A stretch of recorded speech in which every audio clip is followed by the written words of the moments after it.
por lo que viene Javier Rico es porque acaba de sacar un libro sobre educación. Y resulta que Javier Rico, desde hace un montón de años, es probablemente el español que más tinta ha sudado con el asunto de la enseñanza. No diría La tarima tanto. vacía se llama este último libro.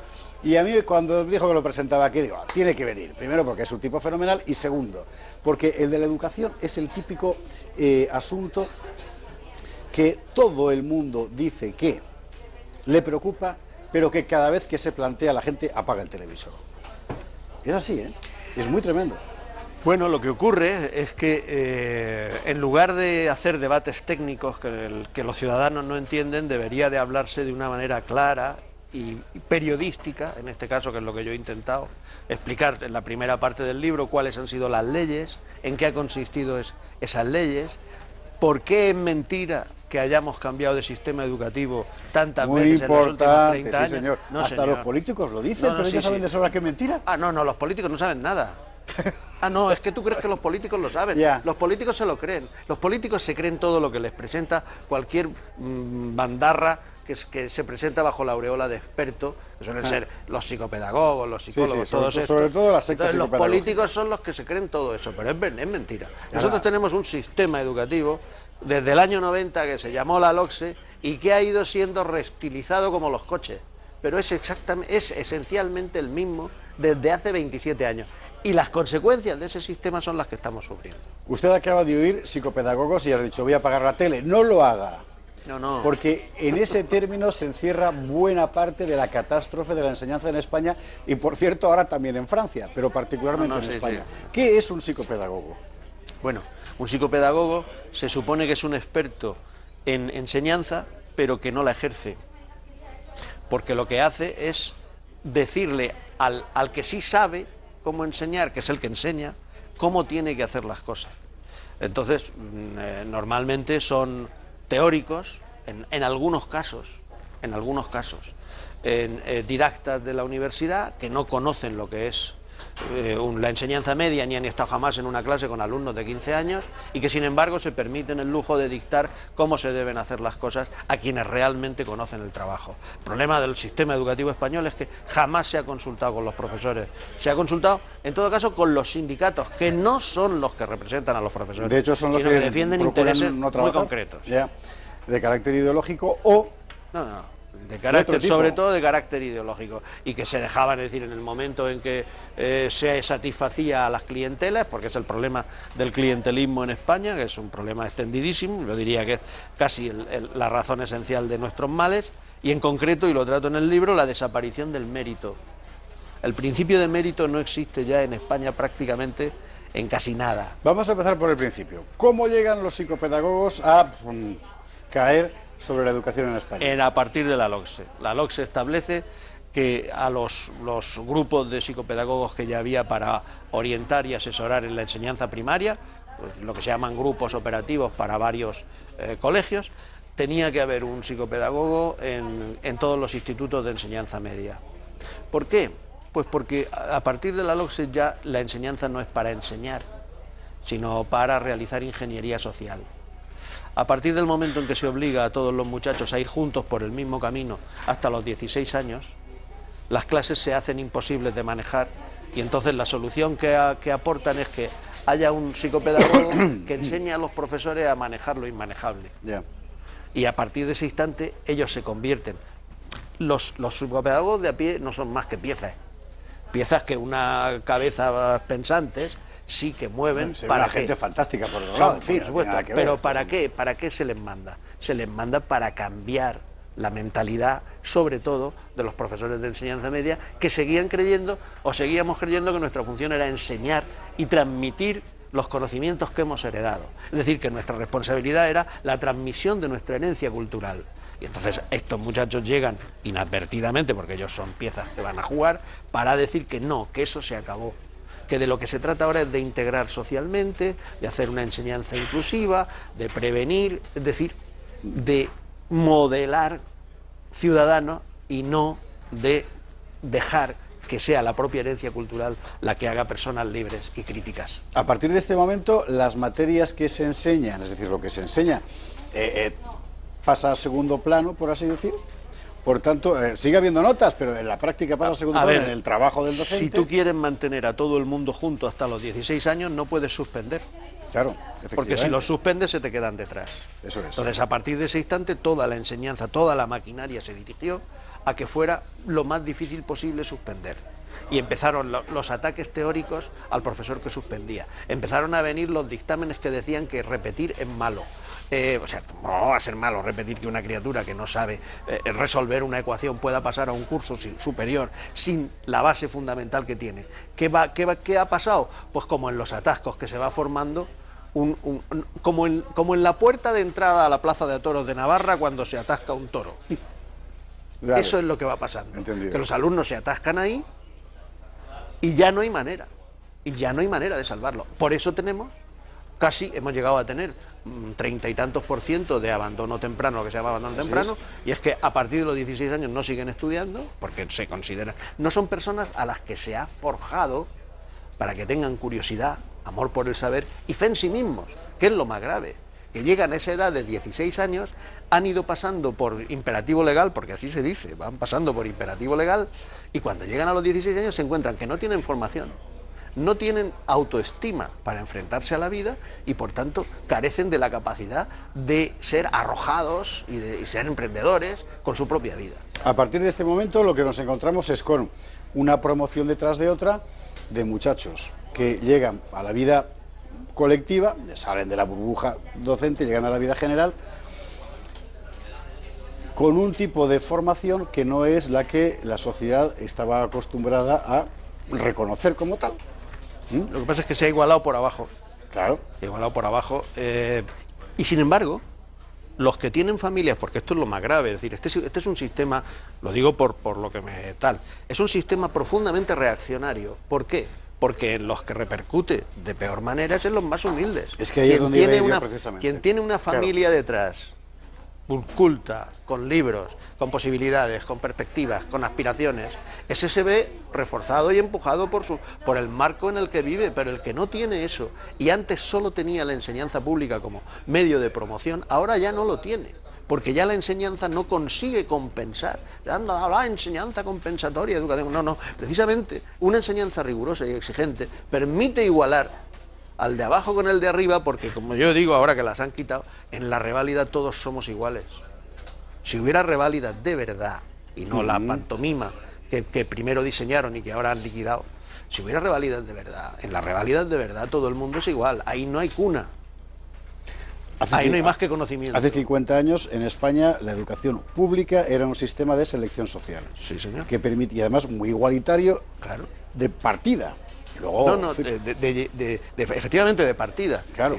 De llegada es imposible. De llegada es imposible precisamente que es lo que se han propuesto ahora, que sea de llegada. Claro, ¿no? Tenías una educación, digamos, primaria, dedicada fundamentalmente a enseñar cosas, y una educación secundaria con unos profesionales de primera, pues los catedráticos de instituto eran, bueno, en fin. Sí, no, era gente muy preparada. Eso se desmantela progresivamente por razones fundamentalmente de carácter ideológico. Hemos quedado, no de carácter práctico. Es decir, el proceso llega después a la universidad y hoy la mayor parte de los docentes son gente educada ya en ese sistema de desmantelamiento de la excelencia, por así decirlo. Sí, sí.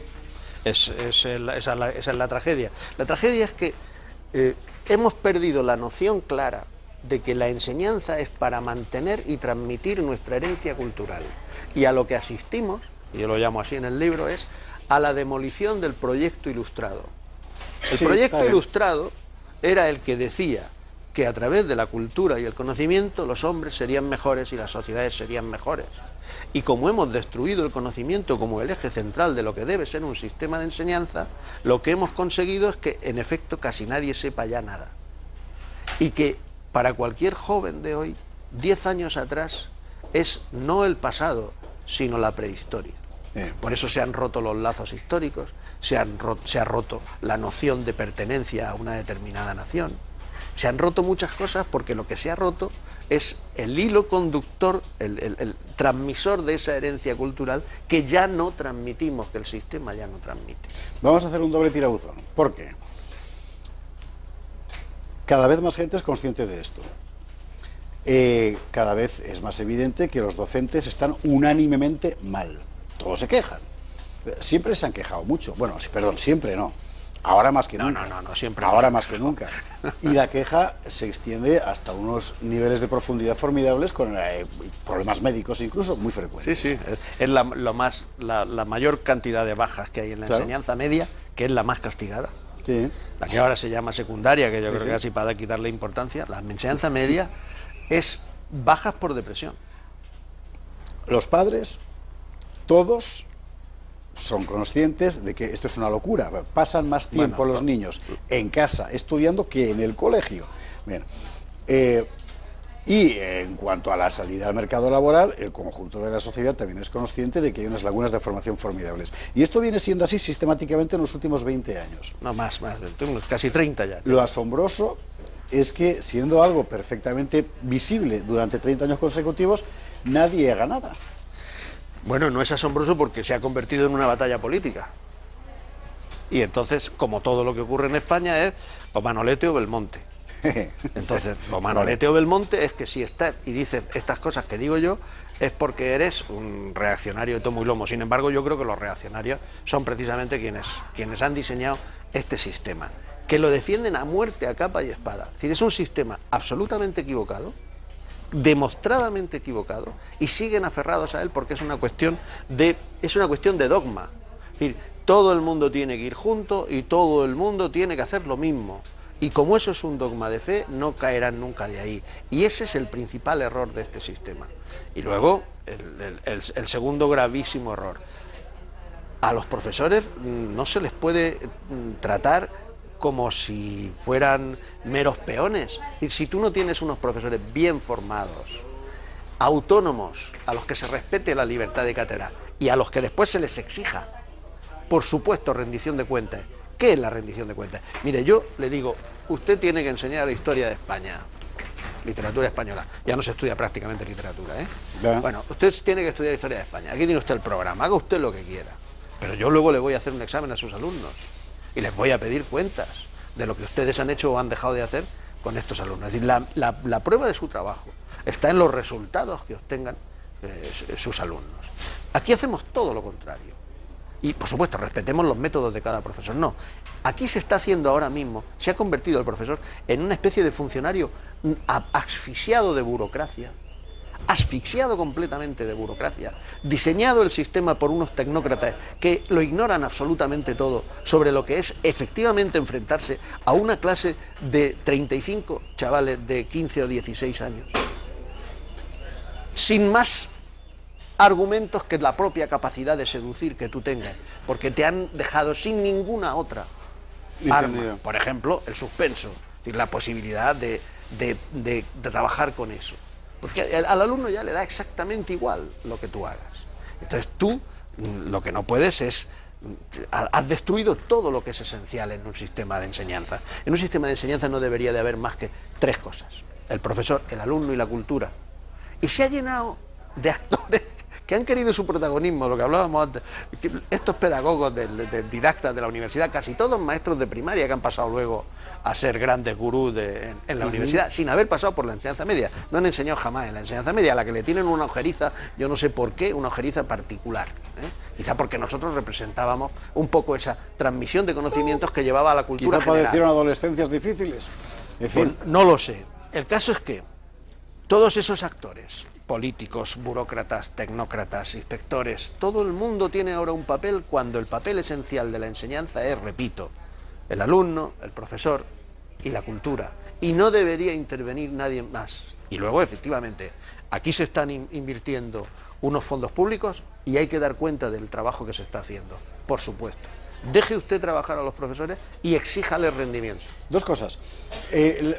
Últimamente muchos partidos políticos, muchos no, unos, han demostrado cierta sensibilidad para el problema. Su solución es: A, que el inglés sea lengua vehicular de la enseñanza, como dice Ciudadanos; B, inglés y nuevas tecnologías, como dice Rajoy.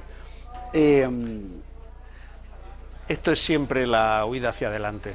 Como no son capaces en efecto, de coger, como se dice en español, coger el toro por los cuernos y enfrentarse al problema, que son las bases pedagógicas y la estructura del sistema. como no son capaces de enfrentarse a eso. Entonces, ahora, patada hacia adelante, que es que, como me han dicho a la entrada, dice, ¿va usted al streaming? Digo, ¿qué? Digo, habrás pensado que era una práctica sexual o algo. A la televisión, yo todavía digo televisión, efectivamente, sé lo que significa. Esto ya, la invasión, yo estoy absolutamente a favor de que se estudie inglés. Hombre, evidentemente, vamos, claro. La tontería sería inmensa. Pero usted. Ahora, una cosa es que se estudie inglés y otra cosa es que se esté salpicando el español como una especie de desprecio snob hacia nuestra lengua, salpicándola de términos completamente innecesarios. ¿Y lo de lengua vehicular? Bueno, lo de una lengua vehicular es un disparate. Es aquella lengua que se considera que es el vehículo elemental, es decir, la herramienta básica de la enseñanza. Por tanto, lengua vehicular es, si tú eres valenciano, pues puede ser el español y el valenciano, por ejemplo. Pero la lengua vehicular hay un problema. Lengua materna. ¿Cómo vas a ponerle a un el inglés de lengua vehicular? Pero si es que todavía el español culto no ha penetrado en toda España. Eso además. Si es que esa es la tragedia. Es decir, usted lo primero que tiene que garantizar es que el registro culto del español sea verdaderamente dominado por todos sus ciudadanos. Y a partir de eso, a partir de ese principio, usted enseña inglés, por supuesto que sí, porque es la lengua franca, la lengua en la que te sirve para viajar por el mundo y para moverte por el mundo y para trabajar por el mundo, y aquí incluso. Por tanto, es esencial. Pero tú no puedes despreciar la segunda lengua materna del mundo, la tercera lengua en producción de páginas de internet, por ejemplo, y la que va a ser en el futuro. Que habla del español. Sí, claro, estoy hablando del español, ¿Cómo es posible que un país que tiene ese tesoro, que además podría ser un recurso económico inmenso, desprecie y maltrate a su propia lengua? Oiga, la lengua vehicular. Y además tenemos el problema añadido de cómo la lengua vehicular. En Cataluña el español no es lengua vehicular. En la Comunidad Valenciana empieza a dejar de ser lengua vehicular casi en todas partes. Sí, señor. En las Islas Baleares, que ahora ya está en televisión, en el telediario de la 1, te dicen las Islas Baleares, como si mi tía, pobre tica, cuando está viendo la tele supiera qué puñetas son las Islas Baleares. Dirá, pues ¿dónde estará lloviendo?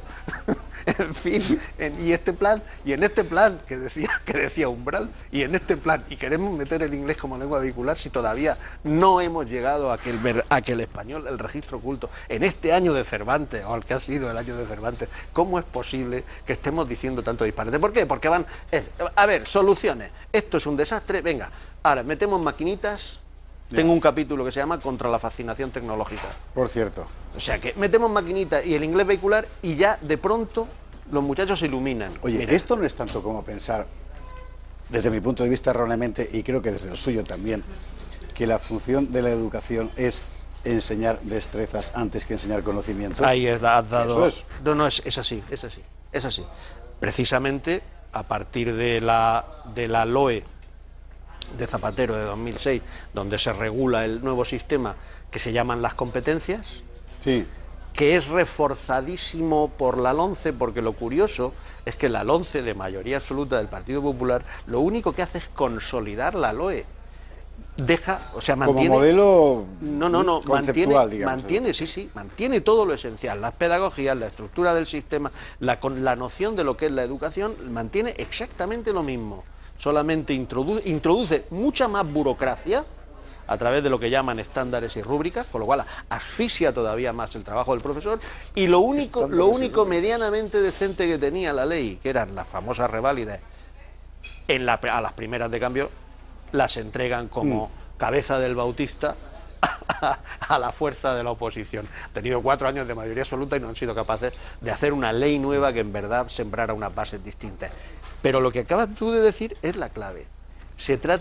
Ya no se trata de saber, ni de amar la cultura, ni de gozar de la belleza, del arte o de la poesía. Se trata de saber hacer cosas. Es decir, y finalmente, una vez que las masas han llegado a la enseñanza, se trata de decirles, bueno, esto de la cultura no es para ustedes tienen que saber hacer cosas y ser... Aunque no sepan para qué. Y ser en el futuro disciplinados trabajadores y disciplinados consumidores. Porque esa es la alianza terrible entre lo peor de la izquierda y lo peor de la derecha. Efectivamente. La izquierda diseña un sistema que permite que lo peor de la derecha, el más fané capitalismo, forme a la gente para cumplir lo que se propone, que es que hagan lo que yo les diga y consuman lo que yo les diga.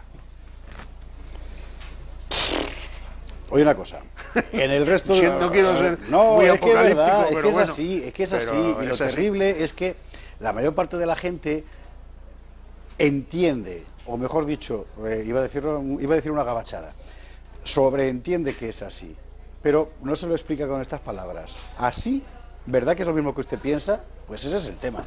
En otras partes de Europa no se ha seguido el modelo de España. En algunos lugares se siguió y se abandonó rápidamente. Más o menos rápidamente. Sí. En otros, como Francia, han cometido el inmenso error de cargarse su magnífico sistema de enseñanza, zapaterizando lo que es lo peor que podían. Sí. Que Francia solo conserva de su viejo sistema maravilloso el amor por la lengua francesa. Sí, es verdad. Cada vez menos.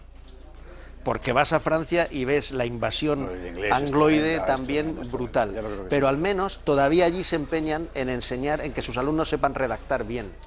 Ese es un defecto de nuestro sistema gravísimo. Y eso ya no depende de ninguna ley, también depende de mucha serie de factores. En Suecia, por ejemplo, que son los pioneros de este sistema, de la escuela comprensiva, se dieron cuenta de que era un disparate y hubo hace unos años un ministro que decidió dar un poquito de marcha atrás y corregir el rumbo, porque vieron lo siguiente, que ellos, que habían tenido el mejor sistema educativo de Europa, mientras que Finlandia, que era el país de al lado, que era el país pobre, había sido colonia de ellos, en fin, tal, de pronto veían que ellos se iban hacia abajo y que Finlandia se colocaba en los primeros lugares de rendimiento del mundo, y dijeron, aquí está pasando algo.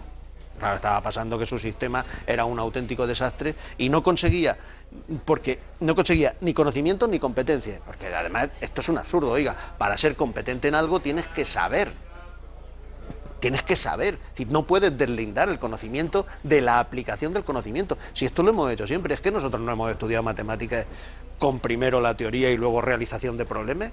¿Qué sandez es esta de ahora escindir el conocimiento como si fuera un mal? Ah, no, y te llegan y te dicen, es que no hay que llenar las cabezas de los niños. Digo, sí, de los niños en primaria hay que llenar las cabezas, que luego en la secundaria ya les haremos que manejen la información. Pero si vienen con la cabeza vacía, no se les puede enseñar a manejar la información. 3 cosas más. 1, ¿qué quiere decir educar en valores? Yo creo que educar en valores, José Javier, tiene muy buena intención, pero es una fuente de entrada de la manipulación de las mentalidades. A ver si lo entendemos bien. Si educar en valores, que es lo que yo defiendo aquí, yo tengo aquí un artículo que es contra la educación en valores. Claro. Porque digo, lo que educa en valores es el conocimiento, es decir, Cervantes. Cervantes educa en valores, en la generosidad, en la piedad hacia el ser humano, en la liberalidad, en la comprensión, en el esfuerzo, en la generosidad, en el idealismo. Esos son los valores, están en los libros. Pero si yo me dedico a ser una especie de predicador de determinados valores, porque además aquí enseguida la educación en valores va por donde va, no nos engañemos. Son unos, otros no. Oiga, un profesor no debe, no es que no pueda, es que no debe transmitir sus valores al alumno. Tiene que enseñarle lo que hay, lo que han escrito los grandes hombres, lo que nos han enseñado los filósofos, los artistas, los literatos, y que él se vaya formando en los valores que además coincidan con los que en su propia familia le hayan ido inculcando. Porque has dicho antes que los padres conocen todas estas cosas. Hay muchísimos padres muy equivocados y muchísimos padres desentendidos de la formación de sus hijos. Y se da un efecto paradójico. Los hay muy desentendidos y los hay extremadamente, insoportablemente volcados sobre la educación de sus hijos, hasta el punto de no dejarlos respirar ni a ellos ni a los profesores. Y hasta el punto de controlar a sus hijos de una manera que esa no es un buen camino. Es decir, la gente tiene que desarrollarse por sí misma. O sea que la educación en valores, cuidadito porque puede prestarse a la conformación de las mentalidades. Mientras que si yo enseño, yo tengo que enseñar, yo qué sé, Leibniz o Cervantes en mi caso, pues yo no estoy tomando partido. Evidentemente el ejemplo que doy, la principal educación en valores es que tú seas justo, que seas ecuánime, que seas equilibrado, que seas benévolo. Esa es la educación en valores, el ejemplo que tú vas a dar. Eso es lo fundamental, lo que tú transmitas. Pero cuidadito con la educación en valores, porque puede ser, en el momento en que tú admites que la educación sea para transmitir unos determinados valores, se presta a transmitir cualquier valor. Entendido. Creo que, no sé si me explico bien. Perfectamente, y has sido muy prudente al decirlo, pero yo suelo ser menos prudente. Tu libro se llama La tarima vacía. La tarima vacía, sí. Es decir, es el docente el que está en el punto de mira de ese título. Sí, porque y es la víctima del sistema. A ver, en el momento en que tú tú tenías, los profesores, con una función, la transmisión cultural de nuestra herencia, y tú quieres acabar con eso, porque no nos pongamos conspirativos, pero en fin, podríamos hablar mucho de mucha gente que pretende acabar con la cultura occidental. No, pero absolutamente, porque la consideran una tradición reaccionaria. Reaccionaria. Empieza en los Estados Unidos a finales de los años 60 toda esta historia. Culpable, es una cultura culpable. Claro, atroz, supremacista, en fin. De todo eso hay que acabar con ello. En ese momento, el obstáculo es que existan profesores que crean que su misión sigue siendo la transmisión cultural, y hay que acabar con ellos. Hay que bajarlos de la tarima. Entendido. Es decir, lo que desaparece, pero además fuimos nosotros, es que fuimos mi generación los que quisimos que ya no hubiera tarima, que todos éramos democráticos, que nos sentábamos en las mesas, que todo este tipo de cosas. El club de los poetas lecheros, el club de los poetas muertos, que es una cosa que en aquel momento teníamos estas cabezas, pero claro, eran todavía los años 80, España era muy distinta y aquello pues más o menos funcionaba. Pero fuimos nosotros los que quisimos, creíamos que eso era la democracia, falsamente, fue un grave error. Fue un grave error, porque ahí desaparece simbólicamente la relación entre la cultura, no el hombre que encarna la cultura lo es, porque es la cultura la que va con él. Exacto. Entre la cultura y el que tiene que acceder a esa cultura. Y acceder a esa cultura cuesta trabajo, esfuerzo, voluntad, entrega, generosidad. Esos son los valores. Los valores se adquieren intentando alcanzar la cultura que está ahí arriba. Y si tú bajas al profesor, estás bajando a la propia cultura. Última pregunta. ¿Tiene arreglo? Tiene arreglo. Yo lo planteo al final del libro. Y se llama Volver a la enseñanza. Dejarnos de todas estas pajarerías de los pedagogos, los expertos, los burócratas, los tecnócratas, los partidarios de las emociones. Es que ahora quieren educar en emociones. Oiga, pero si las emociones son la intimidad del ser humano, ¿usted quién es para educar las emociones? Deje usted que la gente sienta lo que le dé la gana. No. Volver a la enseñanza. Es decir, valorar nuestra cultura, saber que debemos transmitirla, y porque esa es la garantía de la objetividad, la garantía de la defensa en una sociedad democrática, de que todo el mundo tiene derecho a expresarse y a adquirir esa herencia cultural que es la que nos defiende a todos. Está claro. Bueno, todo esto que acaba de contar Javier Orrico, que usted está tomando notas, dentro de unas horas lo tendremos en nuestra página web, en Intereconomía Tube, de YouTube Intereconomía, ahí estamos, y véala, y piénselo, y luego la tarima vacía, ahí está el libro. Y Javier Orrico, en cuanto salga de Murcia y vuelva aquí otra vez, lo traeremos, maestro. Muchísimas gracias. Muchas gracias a ti, José Javier, gracias siempre por tu Raquel, nos vamos a la publi, respirito, y volvemos con más información.